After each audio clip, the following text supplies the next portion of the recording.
కాంగ్రెస్ ప్రభుత్వానికి అందాల పోటీల మీద ఉన్న శ్రద్ధ రైతులపై లేదని సంగారెడ్డి ఎమ్మెల్యే చింత ప్రభాకర్ పేర్కొన్నారు. కొండాపూర్ మండలం కోనాపూర్ గ్రామంలో తడిసిన ధాన్యాన్ని ఎమ్మెల్యే పరిశీలించి అక్కడ రైతులతో మాట్లాడారు. ప్రభుత్వం సక్రమంగా ధాన్యం సేకరణ చేపట్టకపోవడం వల్లే రైతులు నష్టపోతున్నారని, నామమాత్రంగా ధాన్యం కొనుగోలు కేంద్రాలు ఏర్పాటు చేశారని, సెంటర్లలో కనీస సౌకర్యాలు లేవన్నారు. టార్పాలిన్లు లేక ధాన్యం తడిసిపోతుందన్నారు. తడిసిన ధాన్యాన్ని పూర్తి స్థాయిలో ప్రభుత్వమే కొనుగోలు చేయాలని ఈ సందర్భంగా వారు ప్రభుత్వాన్ని డిమాండ్ చేశారు.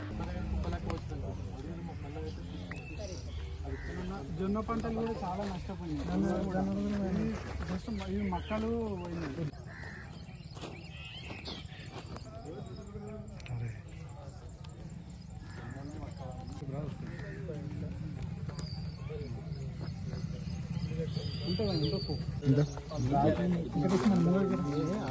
కష్టపడి పండించిన పంటకి ఈరోజు అకాల వర్షంతో రైతులు తీవ్ర నష్టానికి గురైండ్రు.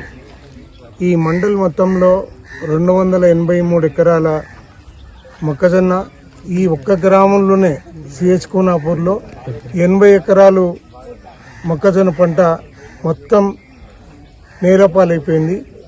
దీనికి తీవ్ర నష్టానికి గురైన రైతులు ఆవేదనతో ఈరోజు మా పండించిన పంటకి చేతికొచ్చిన పంటకి ఈరోజు అంతా నష్టపోయినాం కాబట్టి దీనికి నష్టపరిహారం కింద మమ్మల్ని ఆదుకోవాలని ఈరోజు వాళ్ళు కోరుతా ఉన్నారు. మరి అలాగే జొన్నలు కూడా మొత్తం నీళ్ల పాలైపోయింది. మరి ఈ తీవ్ర నష్టానికి ప్రభుత్వమే పూర్తి బాధ్యత తీసుకోవాలి. మార్కెట్ వాళ్ళు కూడా ఈ జిల్లాలోనే ఎక్కడ ఈ మొక్కజొన్నలు కొనుగోలు చేస్తారు కాబట్టి మరి వాళ్ళు కూడా బాధ్యత వహించి మరి సత్వరం ఈ రైతులకు జరిగిన నష్టానికి వాళ్ళు కూడా ఆలోచన చేసి నిర్ణయం తీసుకోవాలి. ఈరోజు ప్రభుత్వం ఈరోజు అందాల పోటీలో చూపిస్తున్నటువంటి శ్రద్ధ ఈరోజు రైతులకి జరుగుతున్న నష్టం మీద వాళ్ళు దృష్టి పెడతలేరు.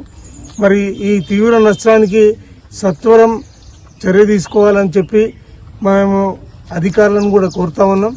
మరి ఇప్పుడే ఇక్కడికి వచ్చినటువంటి ఏఓ కానీ ఏడీ కానీ వారిని కూడా కోరడం జరుగుతూ ఉంది. ఎంత నష్టపోయినరో ఆ నష్టం మొత్తం రికార్డు చేయమని చెప్పి వారిని కోరుతా ఉన్నాం. అలాగే కలెక్టర్గా కూడా, జాయింట్ కలెక్టర్గా కూడా దీని మీద బాధ్యత వహించి వీళ్ళకి నష్టపరిహారం గురించి ఆలోచన చేసి నష్టానికి పరిహారం చెల్లించాలని వారిని కోరుతా ఉన్నాం. సిహెచ్ కోనాపూర్ మండల్ కొండాపూర్ అకాల వర్షానికి మొక్కలు తడిసి ముద్దయిపోయింది. ఇప్పుడు ఎకరకు 30,000 తక్కువ ఖర్చు అంటే 30,000తోనే స్టార్ట్ అవుతుంది.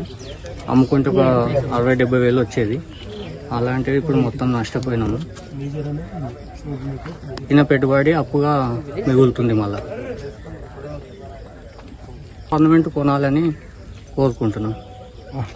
గవర్నమెంట్ కొనాలని కోరుకుంటున్నాం. మరిన్ని అప్డేట్స్ కోసం మా ఛానల్ని సబ్స్క్రైబ్ చేయండి.